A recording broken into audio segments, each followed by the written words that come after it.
Segunda Reis, capítulo 20.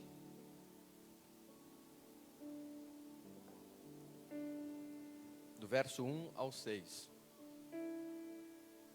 Olha o que diz aí a porção da palavra de Deus. Você pode nos acompanhar aqui também no multimídia. Eu vou ler com você nesta versão NVI, que é a versão internacional. Ela diz assim: por esse tempo, Ezequias ficou doente e estava para morrer. Não esqueça disso. O profeta Isaías, filho de Amós, foi visitá-lo e transmitiu-lhe a seguinte mensagem: assim diz o Senhor, ponha suas coisas em ordem. Uma tradução vai dizer: coloque a sua casa em ordem, pois você vai morrer. Não se recuperará dessa doença. Diga misericórdia. Quando Ezequias ouviu isso, virou o rosto para a parede e orou ao Senhor. Ó Senhor, lembra-te de como sempre te servi com fidelidade e devoção, e de como sempre fiz o que é certo aos teus olhos. Depois, o rei chorou amargamente. Verso 4. Então, antes que Isaías deixasse o pátio intermediário, recebeu esta mensagem do Senhor: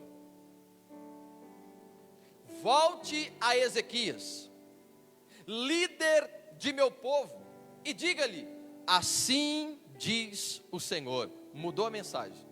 O Deus de seu antepassado Davi, ouvi a sua oração e vi as suas lágrimas.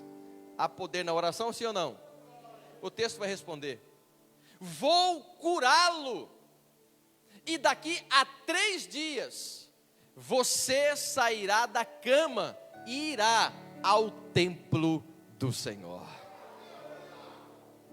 Acrescentarei 15 anos à sua vida, e livrarei você e esta cidade do rei da Síria. Defenderei esta cidade por causa de minha honra, está dizendo o Senhor, e por causa de meu servo Davi. Coloque a mão no seu coração, feche seus olhos, deixa eu orar com você. Pai, em nome de Jesus, a tua palavra, ela foi explanada, ela foi lida, e nós queremos pedir ao Senhor, ó Pai, que o Senhor traga realmente algo novo ao nosso coração, que o Senhor ministre sobre a nossa vida, sobre a nossa casa, sobre a nossa família. Nós estamos, ó Pai, neste mês falando sobre o amor à família, e nós queremos aprender realmente, Pai, aquilo que é preciso e necessário para continuarmos tendo uma família abençoada, uma família repleta, Pai, da graça, do favor, da bondade do Senhor, aonde nós vemos as mãos do Senhor sobre ela, e aonde nós vemos o cuidado, o escape, o livramento do Senhor. Pai, ministre sobre cada lar aqui representado, e que esta noite seja uma noite de divisor de águas na vida de cada um dos teus filhos, em nome de Jesus. E o povo de Deus diz amém. Que texto forte, não é verdade, povo de Deus? Quantas lições, quantas verdades nós podemos extrair deste texto bíblico. Mas quando você olha para esse texto bíblico, nós podemos observar que Ezequias, o rei Ezequias, era um homem que servia ao Senhor, sim ou não? Mas o texto diz que ele não só servia. Primeiro, o texto diz que ele servia com fidelidade. Ele não servia de qualquer forma, ele servia com fidelidade. Segundo, o texto diz que ele servia com devoção sincera. O que é devoção sincera, pastor? É o coração quebrantado, é o coração contrito, que ama o Senhor, que ama a causa do Senhor. Esse era o rei Ezequias. E terceiro, o texto diz que ele fazia tudo, não só algumas coisas. O texto diz que ele fazia tudo que Deus aprovava. Olha, como este homem, ele conduzia a sua vida de uma forma que realmente glorificava a Deus, sim ou não? Porém, ao ficar enfermo, a Bíblia diz que Deus envia o profeta Isaías até o rei Ezequias. E nesta mensagem que Deus lhe dá, choca o coração do rei.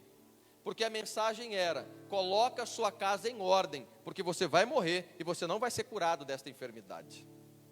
Quando o rei recebe esta informação, quando ele recebe esta mensagem do profeta Isaías, ele rapidamente, sem demora, ele vai para os pés do Senhor. Ele recorre ao Senhor. Ele vai buscar a face do Senhor. E naquele lugar, ele se desarma completamente.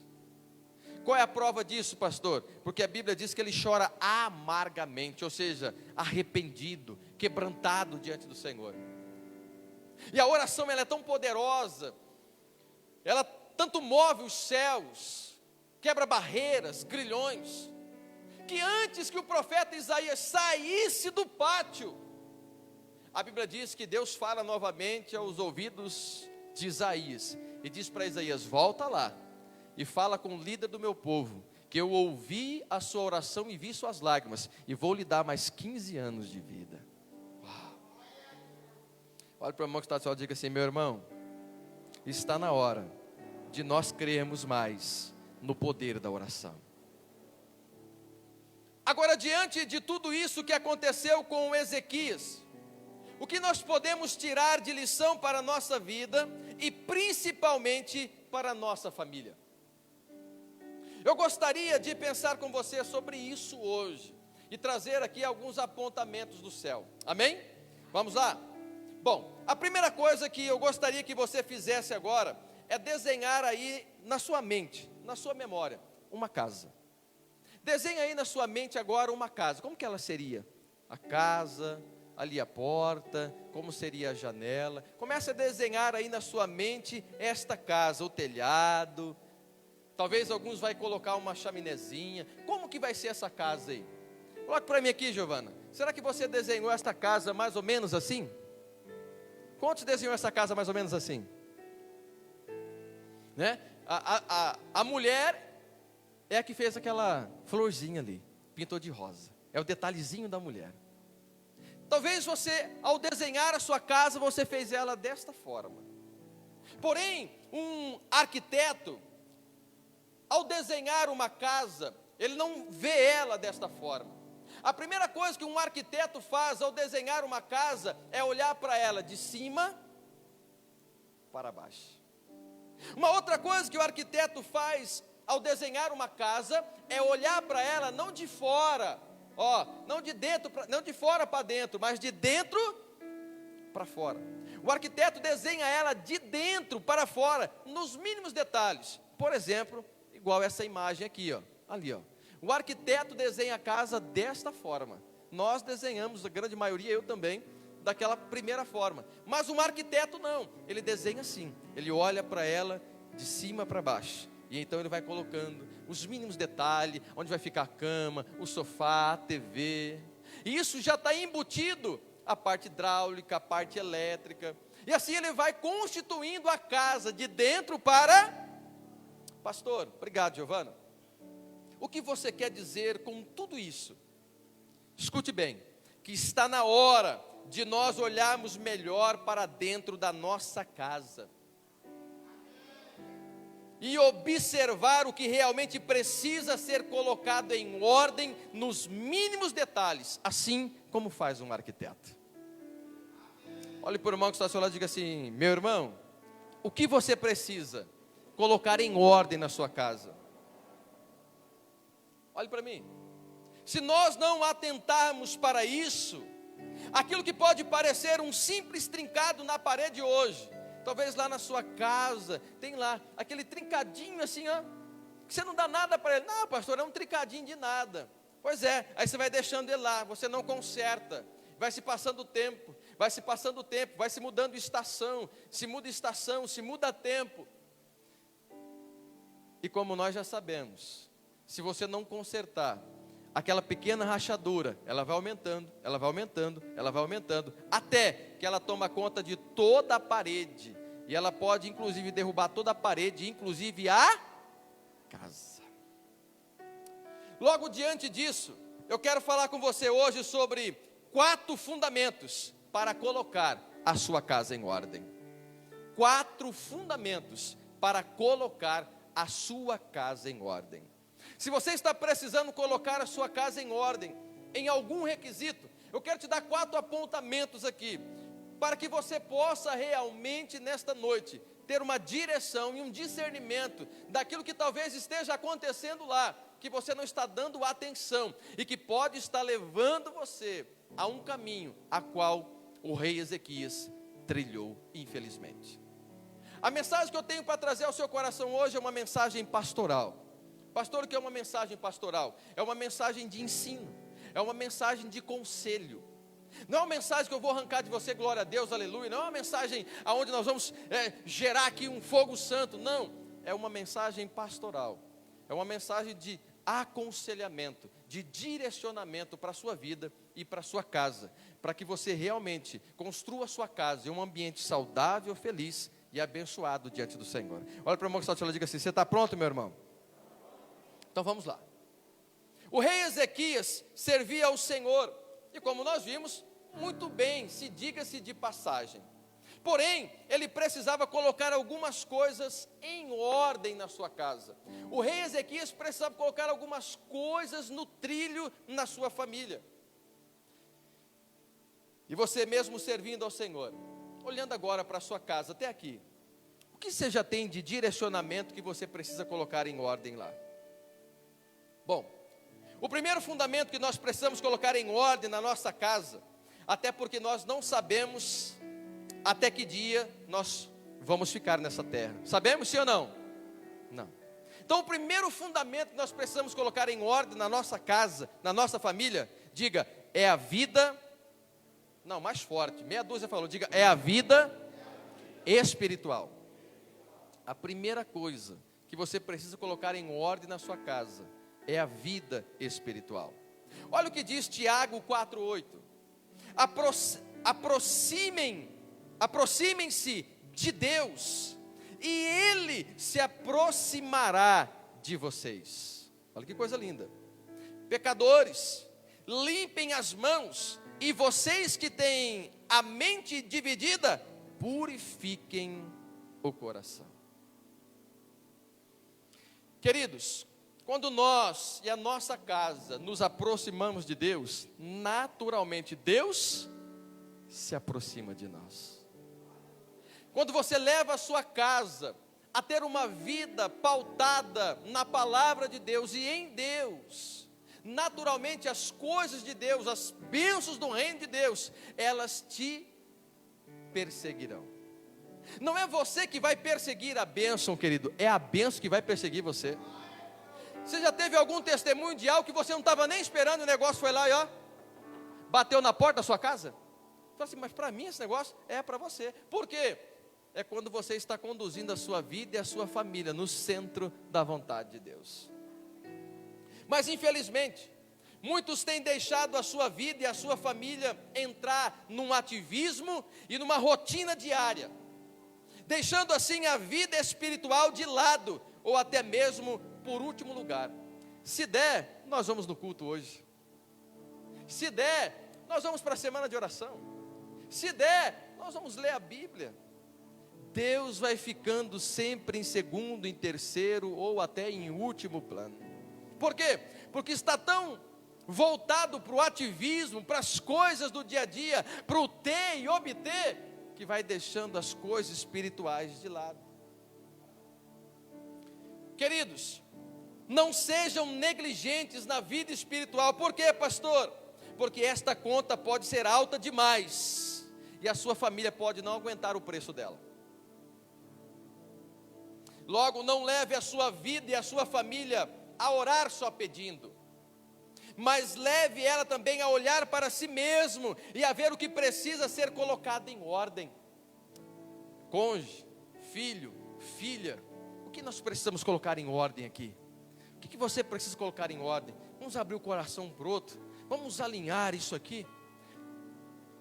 Estão vendo que as coisas não estão dando bem aqui em casa, as coisas não estão fluindo aqui e ali. O que está precisando ser colocado em ordem na nossa vida espiritual? Há um alinhamento. Agora, o que tem levado famílias a não colocar a vida espiritual em ordem, pastor? A primeira coisa, o comodismo. Olha o que diz Romanos 12:11. Romanos 12:11. Nunca falte a vocês o zelo, sejam fervorosos no espírito, sirvam ao Senhor. O comodismo, ele impede você. Olha, essa versão aqui ainda é mais pesada. Olha o que ela diz aqui, jamais sejam o quê? Preguiçosos, mas trabalhem com dedicação e sirvam ao Senhor com o quê? Entusiasmo. Cadê o Fabão? Fabão, cadê você? Dá um sinal com a mão. Dá o glória aí, Fabão. Aí, desse jeito. Serve ao Senhor com entusiasmo, com alegria, com motivação. Não é com preguiça. Entra e sai da igreja, não dá sequer um amém. No meio do louvor, esse momento aqui que eu estava igual a Cátia, eu não queria que parasse, eu não queria nem ser pastor naquela hora. Eu queria só assim, deixa esse negócio fluir, quebra tudo aí. Pensa numa atmosfera gostosa, maravilhosa, um ambiente lindo. Às vezes, entra frio e sai gelado. Não consegue nem fechar os olhos e falar, Senhor, eu quero receber isso. Toque na minha vida. Eu quero sair daqui renovado. Espírito Santo, ministra ao meu coração. Quero ser quebrantado. Eu quero o teu Espírito.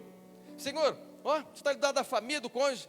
Vem aqui, Senhor, vem sobre nós. Toque aqui na vida do meu cônjuge, na vida do meu filho, da minha filha. Senhor, envolve a minha casa. Senhor, envolve a minha família. Mas nós vamos entrando por um comodismo. Essa semana, pastor, eu já fui na igreja. Não, pastor, tem uns 10 dias atrás que eu orei. Está tudo certo. Até um mês atrás, pastor, que eu li a Bíblia. Meus filhos, pastor, não, pastor, meus filhos já cansei de ensinar, já falei bastante para eles. Ou então, tudo que eu e a minha família precisava fazer, pastor, nós já fizemos. Não precisa ficar toda hora aí, tendo que falar, vendo se precisa alguma coisa ser alinhado, ser ajustado. Não, está tudo certo, está tudo em ordem. Você já ouviu isso por aí? Sim ou não? Ou seja, nos dois aspectos se acomodaram na vida espiritual do lar. E com isso, naturalmente, vamos abandonando o primeiro amor. É aquilo que Cristo olha para a igreja em Apocalipse e diz: o que eu tenho contra ti é que tu abandonastes o primeiro amor. Isso é sério. Vamos deixando de consertar os trincadinhos que vão surgindo, que aparentemente não é nada, mas que no decorrer da caminhada vai se tornando algo grande, e que vamos tendo dificuldade de lidar com aquilo. Agora, sabe qual é a máxima disso? Me pergunta qual é? Quando a bomba explode. Sabe por quê, queridos? Quando a bomba explode, todo mundo fala assim, meu Deus, mas fulano, pastor, ciclano, não acredito. Parecia uma família tão linda, parecia uma família tão de Deus, pastor. Pois é, mas se acomodou espiritualmente e não se atentou para as rachaduras que começou a ter dentro do lar. Não se atentou para os detalhes que começou a ser gerado dentro da família. Queridos, isso é igual um jogador que atingiu um bom patamar profissional e acha que não precisa mais treinar. Não precisa mais fazer com tanta intensidade, não. Já tem um renome, não precisa mais disso. Pois é. Só que o que vai acontecer com este atleta, como já fui atleta e vi já isso, é que ele vai ter um baixo rendimento e vai ficar vulnerável a qualquer momento a uma lesão que pode tirar ele totalmente do gramado. Pode nunca mais jogar. Uma lesão pode tirar ele completamente do gramado, nunca mais pode jogar. Aí eu quero fazer um paralelo com você. Você me permite isso? Então olha para o seu irmão e diga assim: meu irmão, a vida espiritual é como se fosse um jogo. Se você parar de treinar, de buscar o seu time, a sua família pode ser retirada de campo. Diga misericórdia. Talvez você conheça alguém próximo de você, que estava assim como o rei Ezequias, caminhando com o Senhor, com uma vida pautada na palavra de Deus, mas foi deixando de consertar aquilo que era preciso, foi deixando de colocar em ordem algumas coisas que era necessário, e talvez hoje já nem mais serve ao Senhor. Queridos, entenda isso. O comodismo espiritual não nos deixa ver isso, não nos deixa realmente se atentar para isso. Então compreenda o que eu vou dizer para você. Não tem como resolver coisas espirituais de forma carnais. Coisas espirituais se resolvem de forma espiritual. Por exemplo, a pessoa vem ao gabinete e pede um conselho pastoral, um direcionamento. E aí eu dou um apontamento: filho, filha, para isso aqui, vamos orar, vamos apresentar isso diante de oração, coloque isso diante de oração. E a pessoa sai frustrada do gabinete com o conselho dado. Por quê, pastor? Porque você levou a pessoa a entender que coisas espirituais se resolvem com armas espirituais. Não, a pessoa quer uma coisa carnal para resolver algo que só é resolvido com coisas espirituais. Oração, consagração, vida com Deus, permitir o Espírito Santo trabalhar no seu interior, porque ninguém muda ninguém, quem muda nós é só o Espírito Santo de Deus. Aí você fala para a pessoa assim, ó, ora para Deus mudar você. Mas pastor, é aquele abençoado lá que tem que mudar, é aquela abençoada. Você fala assim, não, não é ele, não é ela, não, é você. Não, esse aconselhamento não foi de Deus, não. Esse pastor não é de Deus, não, esse aconselhamento não foi de Deus, não. Hein? Quem está entendendo, diga amém. Agora, uma outra coisa que nos tem levado a deixar de colocar as coisas espirituais em ordem na nossa vida e na nossa casa, sabe o que é? É que nós temos aprendido a fazer as coisas de Deus sem Deus. Nós temos aprendido a fazer como cristão, eu estou falando literalmente com cristão agora. Nós temos aprendido a fazer as coisas de Deus sem Deus. Por exemplo, um pastor, já na caminhada, ele sabe preparar uma mensagem e pregar, sim ou não? Tem muita gente pregando de Deus sem Deus. Um abençoado como esse que aprendeu a tocar instrumento, ele vai deixar de aprender a tocar um instrumento? Mas se não cuidar, ele pode estar fazendo as coisas de Deus sem Deus. Um ministro de louvor que está cantando, ele vai perder o dom que Deus deu? Um ministro de louvor que canta, que louva ao Senhor, ele vai perder o dom de louvar a Deus? Sim ou não? Não, por quê? Porque os dons são irrevogáveis, Deus não retira. Mas ele pode estar fazendo as coisas de Deus sem Deus. Cadê as famílias aí? Dá um sinal com a sua mão aí. Deus te deu uma família linda, sim ou não? Mas você pode estar conduzindo a família que Deus te deu sem Deus. Você pode estar conduzindo ela do jeito, não, eu já sei como me virar com isso aqui, eu já sei me virar mais ou menos com isso aqui, e você vai se virando, vai dando um jeitinho brasileiro aqui, e aí Deus fala, não é assim meu filho, não é assim minha filha, é desse jeito aqui, não, aqui eu já se vira aqui, isso aqui eu vou ter que esperar uma resposta, isso aqui eu vou ter que orar para isso, não, eu vou fazer aqui já, ó. Então você está conduzindo uma família de Deus, muitas vezes sem Deus. Pastor, então por que algumas coisas continuam fluindo mesmo assim? Sabe por quê? Porque Deus tem compromisso com a sua palavra.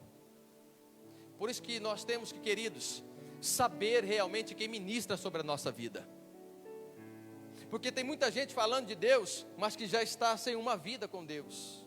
Pastor, por que flui? Porque Deus tem compromisso com a sua palavra. Se você olhar no verso 6, o verso 6 vai dizer aí algo interessante. Coloca o verso 6 para nós aí. Olha o que vai dizer aí, ó.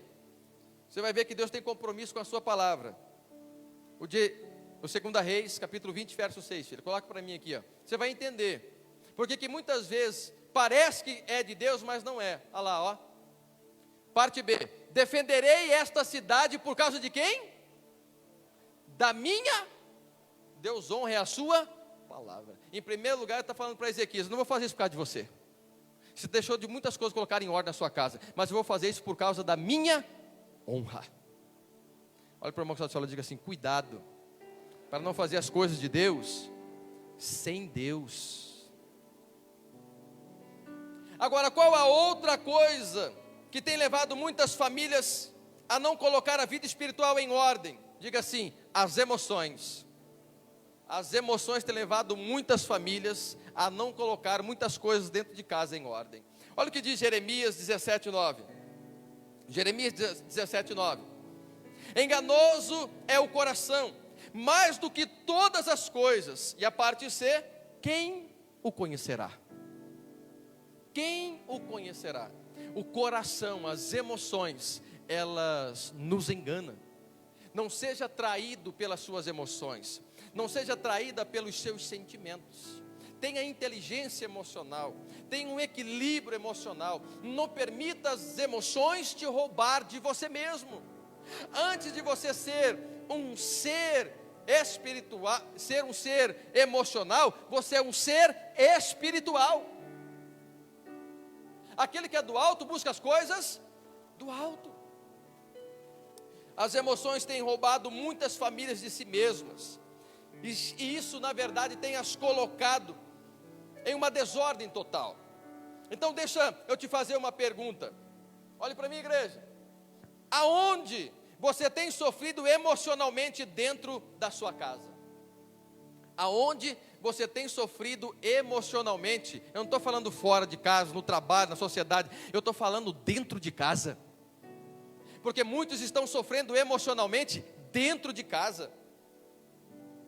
O que dentro de casa pode estar te levando para a ansiedade.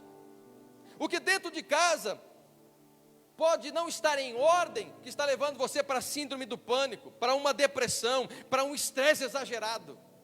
O que dentro da sua casa está desalinhado, que precisa ser colocado em ordem, que está roubando você de você mesmo.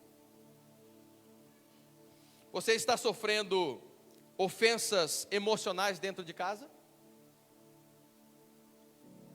Muitas vezes, sabe aonde começa o bullying? Dentro de casa.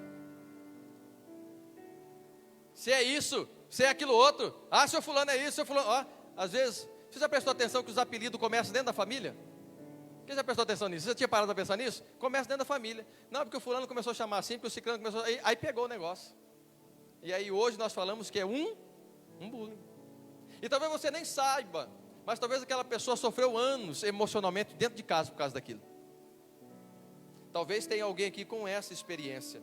Então entenda, quando você coloca a vida espiritual em ordem na sua vida e na sua família, naturalmente as emoções também são colocadas em ordem no seu lar. Agora, deixa eu lançar esta frase ao seu coração. Escute bem. Uma família espiritualmente equilibrada é uma família emocionalmente saudável. Naturalmente, uma família que ela é espiritualmente equilibrada, naturalmente, emocionalmente, ela vai ser saudável. Logo, olhe agora como o arquiteto para dentro da sua casa. Olhe agora como o grande arquiteto, aquele que arquitetou todas as coisas. Olhe como se fosse ele olhando para dentro da sua casa, para dentro da sua vida. Como estão as coisas lá, espiritualmente? O que precisa ser colocado em ordem? Há algo espiritual lá dentro que precisa ser colocado em ordem? O segundo fundamento que nós precisamos colocar em ordem na nossa vida e na nossa família é a saúde como um todo. Diga assim: eu preciso, na minha vida, na minha casa, colocar a saúde em ordem. 1 Timóteo 4,16. 1 Timóteo 4,16 diz assim: e se eu fosse você, como eu sempre digo, isso aqui eu marcava na sua Bíblia. A parte A, então, é a parte chave desse versículo. Paulo está dando um apontamento aqui para o seu filho na fé, Timóteo. Timóteo está ingressando no ministério. E Paulo já é, traduzindo, um pastor velho, de experiências, de legado. E ele está transmitindo agora o que Timóteo precisa fazer na sua jornada, na sua vida. E com todos aqueles que estarão à sua volta. Olha o que diz aí. Tem cuidado de si mesmo. A primeira coisa que Paulo diz: tenha, Timóteo, cuidado de si mesmo e do teu ensino. Persevera nesses deveres, pois agindo assim salvarás tanto a tua própria vida quanto a todos que te derem ouvidos. Diga assim: eu preciso cuidar de mim mesmo. Sabe, queridos, às vezes nós estamos cuidando de um monte de coisa. Às vezes nós estamos até aqui, ó, com um monte de coisa, mas não estamos cuidando de nós mesmos e da nossa família como deveríamos cuidar. Tem uma coisa ali, estamos lá cuidando, tem outra ali, estamos cuidando, mas não cuidamos de nós, não estamos olhando para nós, não estamos olhando para dentro da nossa casa. Ei, Deus está falando para você hoje, olhe através dos olhos do arquiteto. Cuide de ti mesmo e cuide dos seus. Ou seja, se você não cuidar de você mesmo, muito menos você vai cuidar da sua família. Sim ou não? Então está na hora de você cuidar da sua saúde e da saúde da sua família. Por exemplo, como é a sua alimentação? Como é a alimentação da sua família? Vocês estão comendo lá na sua casa para viver ou vocês estão comendo para morrer? E aí? Como que está o negócio lá? Vocês estão comendo para viver ou para morrer? Porque, queridos, nós precisamos cuidar disso. Porque, como já diz um amigo, aquilo que se é colocado no seu prato fala muito ao seu respeito. O seu prato de comida fala muito de você. Você tem cuidado da sua alimentação? Olha para o irmão e diga assim, olha para o irmão que está do seu lado com muito carinho, porque o cristão gosta de comer, crente come, ô glória. Olha para o irmão que está do seu lado e diga assim: meu irmão, cuidado, gula é pecado. Evita algumas coisas, como por exemplo, o açúcar branco. Começa a mudar, vai para o demerara, é isso mesmo, meu bem? Vai mudando o paladar, vai retirando o açúcar. Já foi comprovado de diversas pesquisas que o açúcar não faz bem algum para nós. Outra coisa, vai retirando o refrigerante, vai indo com a sua alimentação e na alimentação da sua casa para algo mais natural. Busque ter você e a sua família uma alimentação saudável. Quer ver uma coisa? Você toma quantos copos de água por dia? Você sabia que é no mínimo 2 litros de água que nós precisamos tomar por dia? Pastor, eu esqueço na correria do dia a dia, no ativismo. Às vezes quando a boca está quase secando, que eu lembro de tomar água. Pois é, aí o seu organismo já está reclamando, água você tem que tomar antes do seu organismo pedir. Pastor, como que eu faço para melhorar isso? Compra uma garrafinha, irmão, vai dar certo. Não precisa ser Tupperware chique, não. Compra aquela lá do 10, lá, eu estou fazendo propaganda do 10. Ó. Vai lá, compra aquela, vai dar certo. Vê se você anda para lá e para cá de carro, não sei, coloca ela no carro, mas vai tomando, vai se alimentando, vai tomando água. Porque isso vai hidratando o seu corpo. A maior parte do nosso corpo, ele é retido do quê? De água. Está aqui enfermeiros que vai me ajudar nisso. Então precisamos cuidar de nós. Outra coisa, quantas vezes por semana você faz atividade física? Fala, ai, meu Deus. Vai falando, Jesus. Ô glória. Já estou eliminando um monte de gabinete aqui, ô glória. Queridos, atividade física no mínimo 3 vezes por semana. Não é à toa que toda a campanha que nós fazemos de 40 dias, no primeiro semestre, no segundo semestre, qual é o apontamento que nós damos para a igreja? 3 vezes por semana, atividade física, oração, jejum, consagração, mas a atividade física está lá. Mas, muitas vezes nós achamos que atividade física é só por questão estética. Não, querido, não, querida. Atividade física é para você, tirar toda a tensão, todo o estresse, e para você também cuidar do seu organismo, da sua imunidade, principalmente em tempo de pandemia. Você tem que estar com a sua imunidade, show de bola.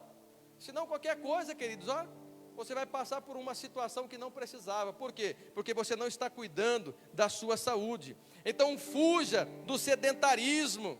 O que é o sedentarismo? É a falta da atividade física. Agora, qual foi a palavra para o rei Ezequias? Você vai morrer. Meu Deus do céu. E aí? Isaías aqui é como se fosse um médico. Ô cidadão, pois é, a sua conta é essa aqui agora. Meu Deus, hein? Isaías chega e dá esse feedback para o rei Ezequias: você vai morrer. Queridos, deixa eu dizer algo para você: não seja negligente com a sua saúde. Exemplo: qual foi a última vez que você foi no médico? Qual foi a última vez que você fez uma bateria de exames? Meu Deus, cadê os varão de guerra aí? Cadê os varão de guerra aí? Cadê os varão para dar um glória aí? Mas eu quero ver se você está dando glória, cuidando de você mesmo. Porque o homem para ir para o médico é um desafio. Pensa um desafio para você levar um homem para o médico. Meu Deus do céu, esse dia lá em casa, lá com meu pai, lá, digo para levar ele arrastado para ir. Principalmente a geração dos nossos pais, né? Da geração dos nossos pais para trás. Temos que virar essa chave, virar essa cultura. Precisamos cuidar mais de nós. Então, cuide disso. Não deixe a sua família sofrer com isso depois. Porque quando alguma coisa acontece por você não cuidar de você, é só você que sofre? Não, toda a família sofre. Aí lá vai a família orar. Pastor, levanta a campanha com toda a igreja. Oh, meu Deus. Pastor, é perseguição do cão. Aham, eu sei que é o cão. Levanta a intercessão aí para orar, pastor. Quais são os maiores problemas da saúde hoje? Diabetes, pressão alta e depressão. Agora, em todos esses três, quando você cuida da sua alimentação e faz atividade física, querido, você já consegue eliminar um monte dessas doenças aqui na sua vida. Consegue ou não consegue? Consegue. Então pare com esse ativismo desenfreado e cuide melhor da sua vida, cuide melhor da sua saúde e da saúde da sua família. E sabe por que eu digo isso? Primeiro, porque muitos vai dizer assim, né?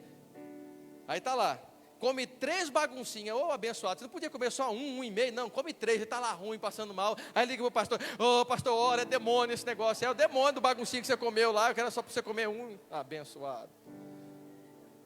Aí sai lá, vai na churrascaria, come até entupir lá, sai lá passando mal, tem que ir direto para o hospital: pastor, ora aqui, mas na hora da picanha, você não lembrou do pastor, né? Não lembra, pastor, vem aqui ajudar, pastor, lá tem um altar do sacrifício aqui, está até saindo a fumacinha, nessa hora não lembra do pastor, mas quando está morrendo lá, lembra do pastor. Aí é demônio, aí o demônio vai olhar para você e falar assim: ô infame, você ainda fala que eu não tenho nada a ver com esse negócio seu aí. Então cuidado com isso. Então primeiro, cuide com isso, nem tudo é demônio não, querido. Segundo, por que você deve ter esse cuidado? Porque a prevenção sempre vai ser mais barata. Olha para o irmão que está só e diga assim: a prevenção sempre é mais barata. Então coloque a saúde da sua vida, da sua casa em ordem. Não faça como o rei Ezequias, que esperou a conta chegar. Diga assim: amanhã é segunda-feira, amanhã eu começo a atividade física. Ô glória, amanhã é o dia do jejum, aí ó, amanhã começa a dieta, ô glória aí ó. Vou dar uma palavra dessa, você não começar, eu não sei para que eu vou fazer para você começar. O terceiro fundamento que nós precisamos colocar em ordem na nossa vida é a nossa família. A nossa família precisa ser colocada em ordem. Olha o que diz Josué, capítulo 24 e verso 15. Josué 24, 15. Se porém não agrada a vocês servir ao Senhor, escolham hoje a quem irão servir. Se aos deuses que os seus antepassados serviram além dos Eufrates, ou aos deuses dos amorreus, em cuja terra vocês estão vivendo. Mas diz Josué: mas eu e a minha família serviremos ao Senhor. Josué está dizendo justamente isso para o povo: vocês precisam decidir a quem vão servir. Mas eu já decidi colocar a minha casa em ordem, por isso eu e a minha família vamos servir ao Senhor. Volto a repetir: às vezes estamos priorizando tanto as coisas do cotidiano, que estamos esquecendo de priorizar e colocar em ordem aquilo que é o bem mais importante que Deus nos deu, que é a nossa família. O bem mais importante, mais precioso, mais caro que você tem, não é a casa que você mora, não é o carro que você tem, não é os bens que você adquiriu, é a família que você colocou debaixo dela. Deixa eu te fazer uma pergunta, posso?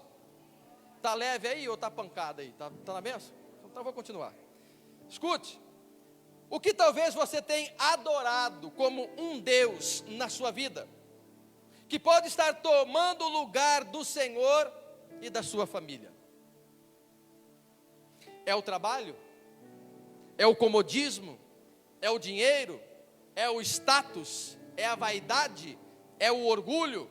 É a busca desesperada por um reconhecimento ou por um sucesso? O que é? O que talvez na sua geração, na nossa geração, tenha se tornado um Deus na sua vida? O pastor Josué Gonçalves, ele sempre diz algo interessante. Ele diz assim: nenhum sucesso no mundo, escute isso, nenhum sucesso no mundo justifica o fracasso no lar. Você pode ter sucesso em tudo, mas se você fracassar no lar, você fracassou. Nenhum sucesso justifica o fracasso no lar.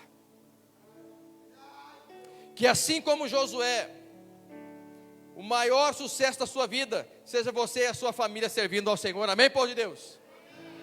Agora, uma outra coisa interessante é que muitas vezes nós sabemos opinar e dar conselhos para a família dos outros, mas estamos deixando de olhar para a nossa família e ver o que precisamos colocar em ordem nela.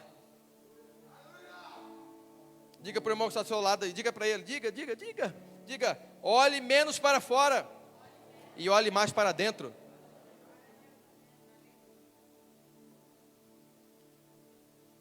Eita glória.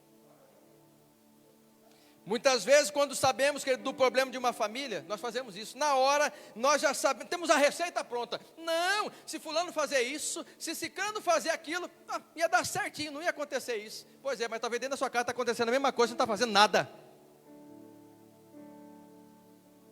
O rei Ezequias, agora eu entro dentro da passagem, de forma intencional. O rei Ezequias estava passando por isso. Estava faltando esse alinhamento dentro da casa dele. Ele estava cuidando de tudo. Ele estava cuidando inclusive das coisas de Deus, menos da sua casa. Quando Ezequias acordou para isso, ele teve um prazo muito curto para educar Manassés, o seu filho. E a Bíblia diz, em nenhum momento, se o rei Ezequias, ele realmente fez o que precisava fazer nesses 15 anos. Se ele realmente educou o seu filho Manassés. Até porque, queridos, quando Manassés assume o trono, ele toca o terror. Quer ver isso? Abre sua Bíblia comigo em 2 Reis 21.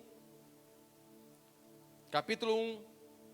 Capítulo 21, verso 1, 2, 3 e 6. 2 Reis, capítulo 21.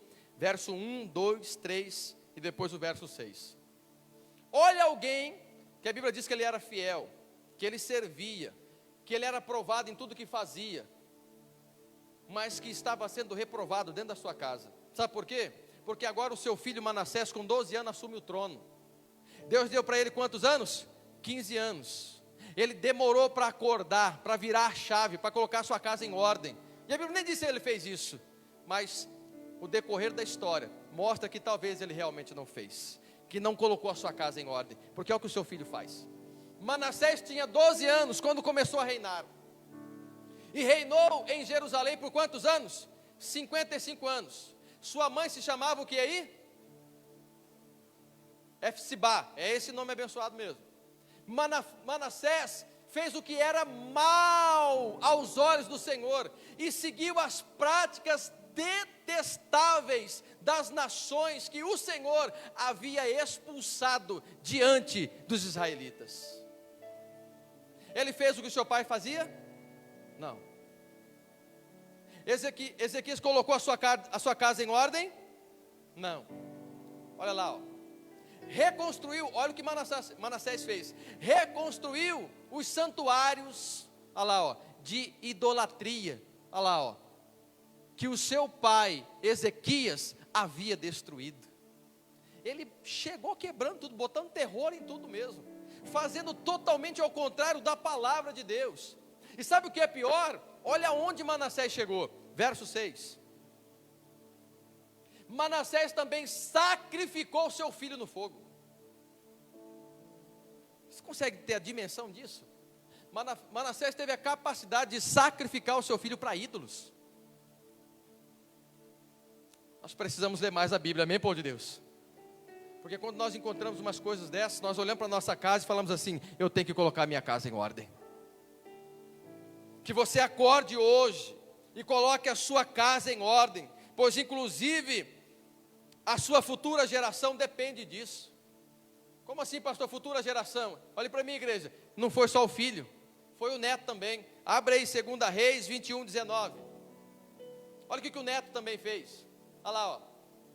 Amon tinha 22 anos, que é o neto de Ezequias, filho de Manassés.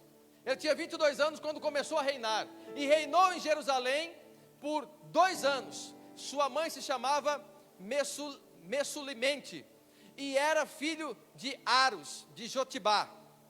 Vai lá, verso 19, coloca para mim, isso, verso 20. Verso 21, parte A.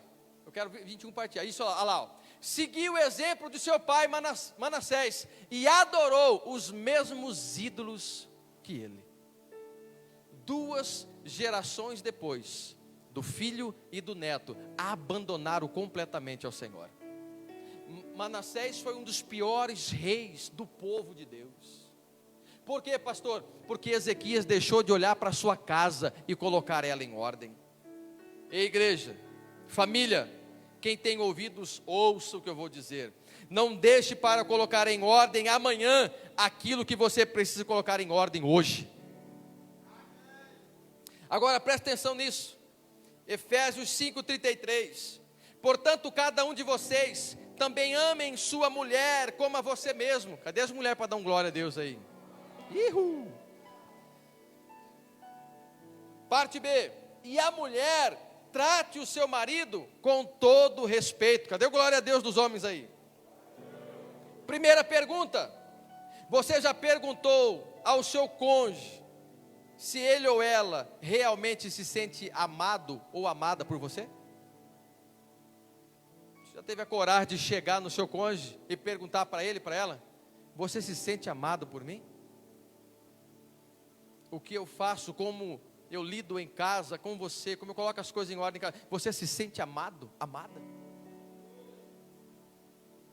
Segundo, você já perguntou para os seus filhos se eles se sentem amados por você? Já teve essa ousadia de perguntar para os seus filhos se eles se sentem amados pela forma que você conduz e coloca a sua casa em ordem? Ou conduz a sua casa? Terceiro, você sabe qual é o temperamento e a linguagem de amor do seu cônjuge e dos seus filhos para colocar as coisas em ordem quando for preciso? Cadê a galera que está fazendo curso de casais aí? Cadê a galera que está fazendo curso de casais aí? E essa turma aí já está alinhada já. Hoje nós falamos justamente sobre isso, sobre a linguagem de amor, sobre os temperamentos.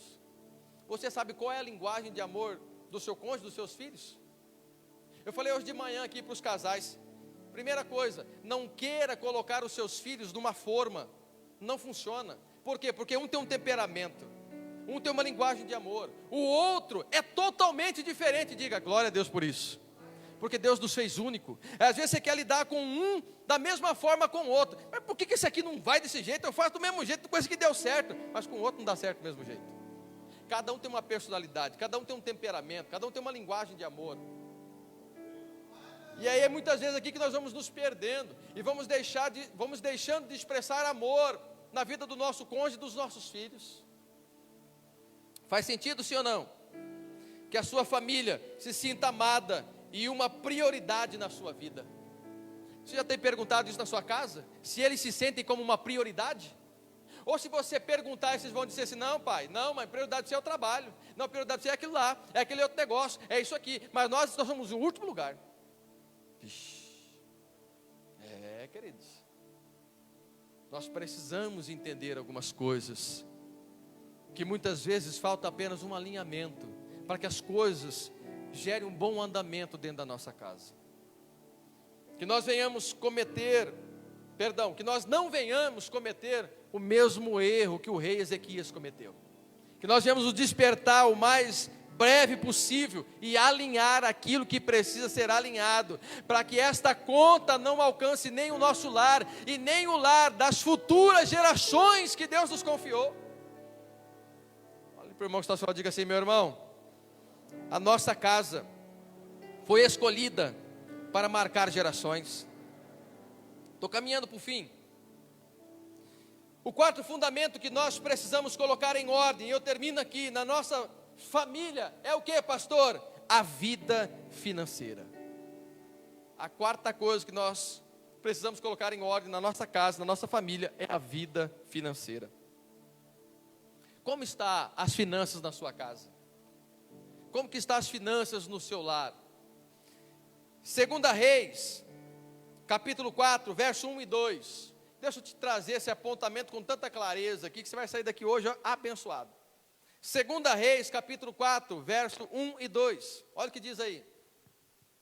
Olha aqui para mim, principalmente, os guerreiros. Cadê os guerreiros aí? Os guerreiros estão ficando espertos, rapaz. Olha o que diz aí, ó. Certo dia, a viúva de um dos membros do grupo de profetas foi pedir ajuda a Elias. Perdão, eu estou já com Elias na cabeça aqui, né? Eliseu, meu marido que o servia morreu, e o Senhor sabe como ele temia o Senhor, o Deus dos exércitos. Agora veio um credor que ameaça levar meus 2 filhos como escravos. Verso 2. O que posso fazer para ajudá-las? Eliseu está perguntando. Perguntou Eliseu: diga-me o que você tem em casa. Olha o que essa mulher responde. O que ela respondeu? Eu não tenho nada. Meu Deus. Exceto uma vasilha de azeite, respondeu ela. Queridos, alguém aqui sabe que dia você vai partir dessa terra? Não, e glória a Deus por isso, porque os adivinhos não herdarão o reino dos céus. Ninguém sabe o dia nem a hora. E se puder, nós empurramos o outro na fila. Nós não queremos ir mais cedo, não. Vai você, companheiro. Nesse aí eu deixei na frente. Não tem problema, não vou reclamar, pode ficar tranquilo. Ninguém sabe o dia e a hora que nós vamos partir. Então, como, se você partir, vai ficar a sua família financeiramente? Como, se você partir no amanhã, fica a sua família financeiramente? O silêncio às vezes fala mais que as palavras. Cuidado, queridos, cuidado com isso. Que você venha cuidar com isso. Esposos, tenha o cuidado como você está conduzindo a vida financeira da sua família. Coloque aquilo que é preciso em ordem na sua casa. Porque na sua falta amanhã, como vai ficar a sua família? Como vai ficar a viúva? Como vai ficar os filhos? A Bíblia diz que não ficou nada em casa. A viúva não tinha nada nem para ela, nem para os filhos. E mais, os filhos estavam sendo levados agora como escravos. Isso é forte. Ah, pastor, mas eu estou deixando a fé. A minha família é uma família de fé. Deus vai prover. Abençoado. Eu vou jogar esse copo daqui para frente.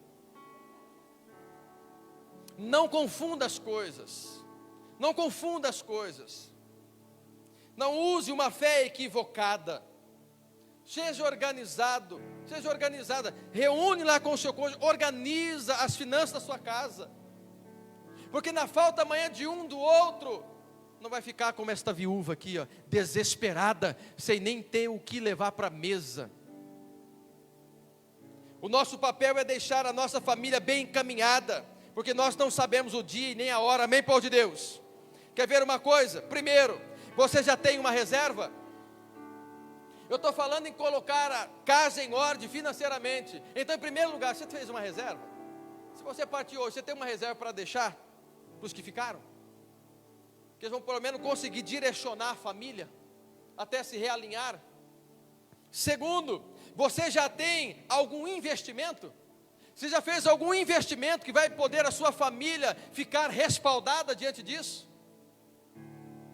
Terceiro, você já fez um seguro de vida? Que eles têm seguro de vida de 30, 50, 100 reais. Que pelo menos você não deixa a sua família à deriva, de qualquer jeito, de qualquer forma. como esta viúva que ficou. Amados, é tempo de colocar a casa em ordem também nas finanças. Não deixe a sua família desprovida, mas sim bem encaminhada, caso tiver a sua falta. Por isso, entenda o que eu vou te dizer. O que você deixa, queridos, a forma que você deixa a sua família na sua partida, também vai falar muito de você. Também vai falar muito de você a respeito dos seus filhos, dos seus netos, dos seus bisnetos. Como que a família deste homem aqui lembrou dele? Como aquele que nos deixou desamparados, como aquele que nos deixou a ponto de ser escravo. Então nós precisamos, queridos, acordar para isso. Por quê, pastor? Porque nós entramos nesse ativismo, nesta rotina tão grande do dia a dia, que nós deixamos de preparar também o amanhã. Ah, pastor, mas amanhã tem o seu próprio mal. Mas a Bíblia fala que nós somos mordomos do Senhor. O mordomo, ele é um bom administrador.